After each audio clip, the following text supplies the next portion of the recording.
Hi everybody, TJ Mack Vintage Cards and Nostalgia here. And in today's video I'm going to show a couple recent additions to my collection that I picked up in the last month. And I'm going to do this in a way where I'm going to put it together in a theme of who I think the top 5 best pitchers are in the 1950s, because both of these pickups, I believe, are two of the top 5 best pitchers of that time. And the 50s is kind of a hard era to rate. To me, it's similar to the 80s, where you don't have a lot of dominant type pitchers during that era. There's certainly some Hall of Famers in the 50s, but there are a lot of guys that did very well for part of the decade and not the whole decade. Unlike, I think, the 70s and the 60s and the 90s, where you had some exceptional pitching going on during those eras. But in the 1950s, I still think there were some great pitchers, and I think some that were overlooked pitchers. And at some point, I wouldn't mind doing a top 10, but today I'm just going to do a top 5. So I have at number 5, Whitey Ford, and this is a card I've had for a little while. Showed it before quite a while ago, but this is his 54 Bowman, and this was taken at Yankee Stadium. It's a little hard to see here just because on the camera, but in the background, that's the Ballantine beer sign at Yankee Stadium, and it's just a nice old image of the stadium during the 1950s. And Ford, to me, is the 5th best pitcher of the decade. He didn't pitch the whole decade. He lost a couple years to service in the Army in 51 and 52, but he pitched 1950 part of the season and then 53 to 59. Now, his best year was 1958. He had a 2.01 ERA and 14 wins. And he was one of those pitchers where it was like nothing ever seemed to faze him. I've talked about this a little bit before. He's a very crafty left-hander, and he became the first major league pitcher to win his first 9 decisions as a 21-year-old in 1950. And then he won his first 16 as a starter through 1953. And as I mentioned, he missed a couple years due to service in the Army. Now, he finished the decade with a 121 and 50 record and a 2.66 ERA. He was not part of a traditional 4-person rotation. As I've mentioned in other videos, he would really face the best pitcher of the other team. That's where Casey Stengel mainly utilized him. So he was a big game pitcher of that era, certainly. And it was the writer Roger Angell who said this about Ford. He said that Ford stands on the mound like a Fifth Avenue bank president. He is tight-lipped, absolutely still between pitches, all business and concentration. He personifies the big city, emotionless perfection of his team. It was this disposition that earned Ford the nickname Chairman of the Board. There's the back of the 54 Bowman card.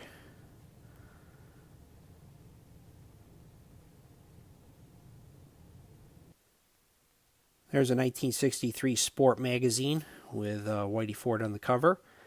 And it's a newsstand version, and this goes really nice with his 1954 Bowman card there. Number 4 on my list is Billy Pierce. He pitched the entire decade of the 1950s with the Chicago White Sox. I think his best year was 1955. He had a 1.97 ERA and 15 wins that year. He won 20 games a couple times in his career, though. And it was said that had Whitey Ford switched roster spots with Billy Pierce, who was another premier left-handed pitcher of the time, you could almost guarantee that Pierce would have a plaque at Cooperstown. Now, of the 5 pitchers I'm going to talk about today, I think he's the most underrated. In fact, I looked up a list of the top most 30 underrated pitchers in Major League Baseball history, and he didn't even make that list. I think universally he's recognized as one of baseball's nice guys. When I was researching him some, he was not one to throw at hitters. He was very small. He was about 5'10" and 160 pounds, but he threw very hard. He had 23 games with 9 or more strikeouts in his career, and another 27 games with 8. Now, for that era, that's pretty good because guys didn't strike out as much as they do today. And it was said that DiMaggio and Ted Williams thought that Pierce threw very, very hard. There was just no radar gun to measure it. It's estimated it was probably in the mid to upper 90s when he threw. And he was an A-list ace of the time. He had 3 starts in the All-Star game. He twice won 20 games, as I had mentioned. And at home in 1955, his ERA was 1.35 in a very pitcher-friendly Comiskey Park. But even though it's pitcher friendly, to have an ERA that low is pretty darn good. And he had a very strong decade in the 1950s, and I think he should be in the Hall of Fame if Bob Lemon's in the Hall of Fame, frankly, because I think Pierce was a slightly better pitcher. Their statistics were comparable, but Pierce struck out more batters, and he walked less batters than Lemon did.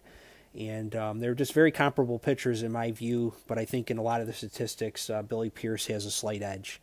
And I think, again, he's very underrated. I got this card for under $20 last year, which I think is a steal. A picture of the back of the card.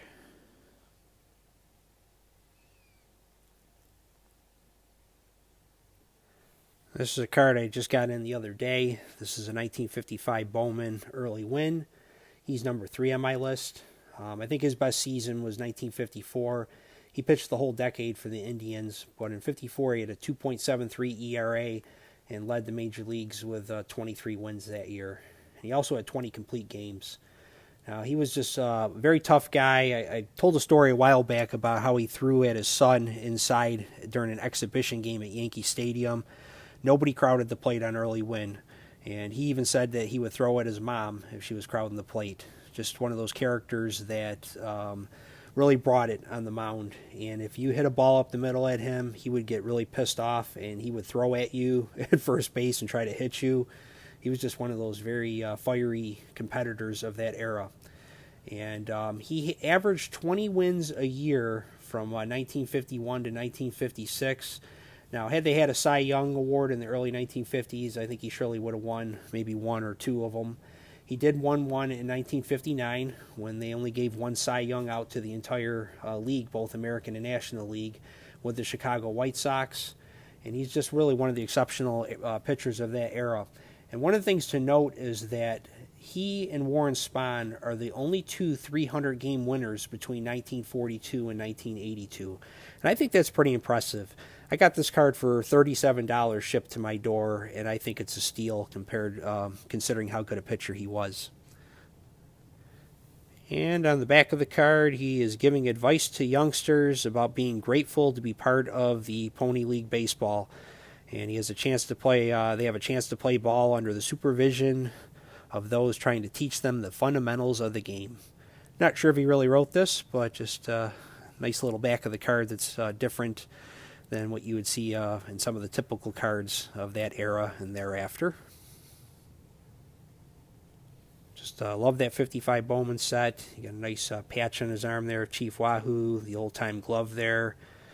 Just a very nice image. Just some of these cards really, I think, pop when they have a nice image inside of the television set.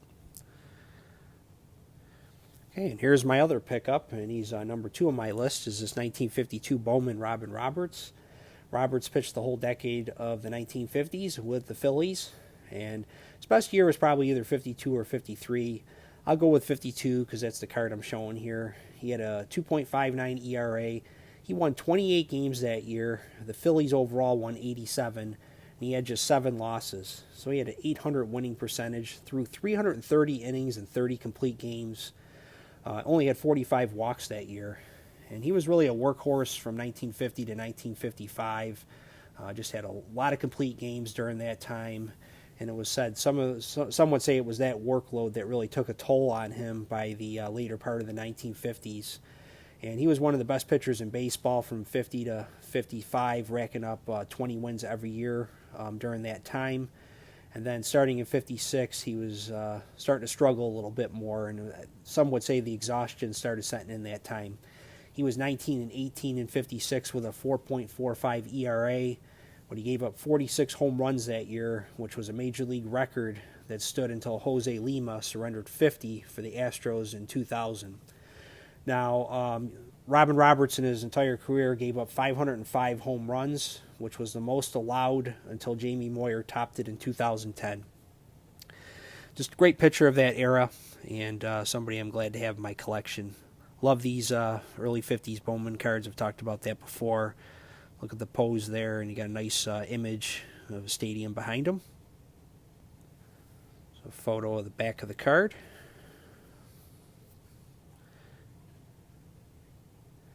And here's a sport magazine of Robin Roberts from 1953. It's a subscription issue from my father-in-law's collection. In the early 50s, he had a subscription to Sport Magazine, and then starting around 1954, he was getting newsstand issues. But this is a beautiful cover. I think it's in great condition and just depicts Robin Roberts during the height of his powers in the early 1950s. Okay, and here's the number one pitcher of the 1950s, Warren Spahn. He pitched from 1950 to 1959 with the Boston and Milwaukee Braves. I think his best year was 1953. He had a 2.10 ERA, 23 wins, 7 losses, and he threw 24 complete games and 5 shutouts that year. And he won 202 games, which was the most of the decade. He had a 2.92 ERA, 1.195 WHIP, and he won over 60% of his games, including at least 20 games 8 times during the 1950s. And his ERA always wavered between 2.10 and 3.26, which is pretty consistent. And he was a pitcher that I think continually reinvented himself. He was a fastball pitcher to begin his career. He won National League strikeout titles 4 straight years from 1949 to 1952. But his velocity began to wane by 1955, and he introduced a screwball into his repertoire of pitches that lowered his K rate, yet also lowered his walk rate. And he did this all along while maintaining excellence on the mound. And it only got better by decade's end when he mastered the slider. And he became very effective using that as well. And it was said that as the season went on, Spahn got better. In August and September, he was 90-42 as a pitcher. And of course, by the time he retired, he was the winningest left-hander of all time. So there's the number one player on the list, Warren Spahn. And here's Spahn featured on the 1953 Sport Magazine. And kind of similar to his 53 Bowman card. You can see the headdress of the Indian there, right on his sleeve there, similar to the 53 Bowman. Beautiful cover from my father-in-law's collection. There you have it, your top 5 pitchers, in my view, from the 1950s. Everybody have a great weekend, and we'll talk again soon.